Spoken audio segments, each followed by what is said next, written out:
સુરતના વરિયાવ વિસ્તારમાં એક હૃદયદ્રાવક ઘટના બની, જ્યાં માત્ર 2 વર્ષના નિર્દોષ બાળકને ગટરના ખોળાએ નડી ગયું.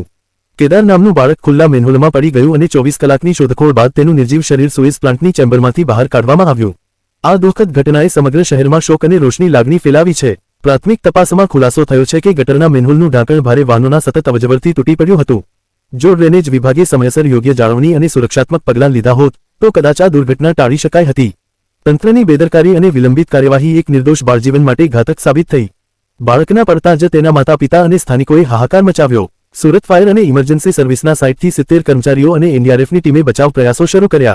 પરંતુ ગટરના તેજ વહેણને કારણે બાળક દૂર વહેતો ગયો.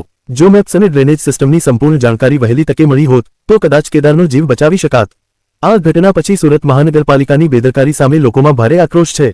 શહેરના ઘણા વિસ્તારોમાં ગટરના ઢાંકણ વગરના ખાડાઓ એક મોટું જોખમ છે. જનતા સવાલ કરી રહી છે કે શું વધુ કોઈ નિર્દોષની બલી લેવામાં આવશે ત્યારબાદ જ તંત્ર જાગશે?